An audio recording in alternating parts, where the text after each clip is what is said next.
Hey everyone welcome. तो आज हम करने जा रहे हैं chapter 8 sources of business finance. तो बिजनेस फाइनेंस क्या होता है? जो हर बिजनेस होता है वो कंसर्न होता है with the production and distribution of goods and services for the smooth functioning of a business.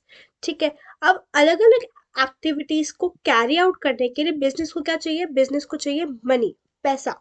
ठीक है, तभी इसे life blood of any business भी कहा जाता है। ठीक है। जो इन रिक्वायरमेंट्स होती है इन फंड्स की बिजनेस को to carry out the various activities, उसको कहा जाता है बिजनेस फाइनेंस। अब बहुत से टाइप ऑफ फाइनेंशियल रिक्वायरमेंट्स होती है। तो दो टाइप की फाइनेंशियल रिक्वायरमेंट्स होती है। पहला, fixed capital requirement and working capital requirement. Fixed capital requirement क्या होता है?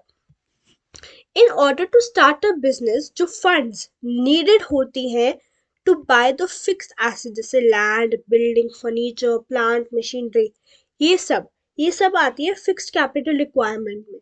ओके। इट रिमेन अब ये remain invested in a business for a longer period of time. ठीक है, क्योंकि फिक्स्ड है इसलिए। दूसरी टाइप की जो रिक्वायरमेंट होती है वो है वर्किंग कैपिटल रिक्वायरमेंट। अब ये ऐसे फंड्स होते हैं जो डे टू डे ऑपरेशंस में काम आते हैं। ठीक है। इसमें क्या क्या ये it is use for holding current asset like stock of materials, big bill receivables, meeting current assets. Current asset कौन कौन से? सैलरीज, वेजेस और रेंट। ओके। अब classification of sources of funds.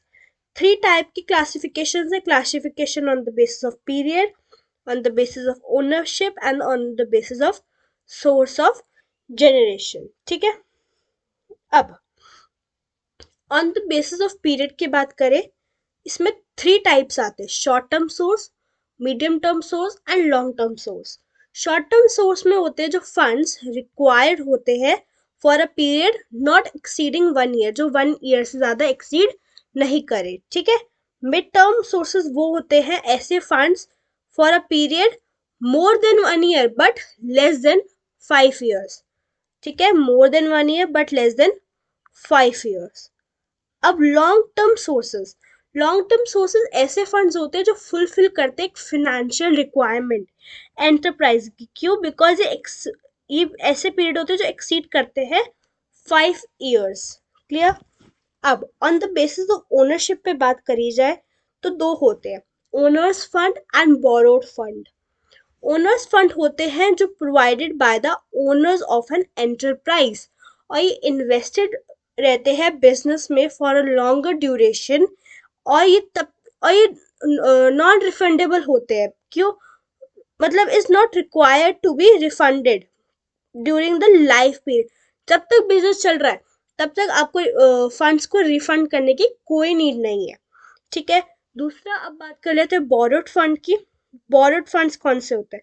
ऐसे फंड जो रेज होते हैं थ्रू लोन्स एंड बोरोइंग।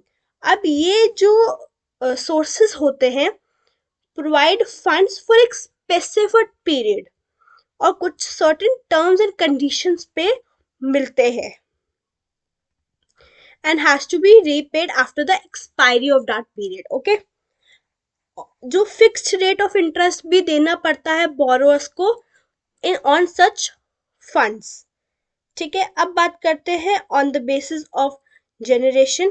तो होता है internal sources and external sources. It includes all those resources which are generated from within the business। ठीक है। इंटरनल सोर्सेस से नाम से पता चला कुछ ऐसे सोर्सेज जो बिजनेस के अंदर से ये जनरेट होते हैं, और एक्सटर्नल सोर्सेज वो सोर्सेज होते हैं that exist outside the organisation. आज के लिए इतना ही। हम पार्ट 2 में बात करेंगे issue of shares, equity shares and preference shares के बारे में। Thank you and have a nice day. Bye bye.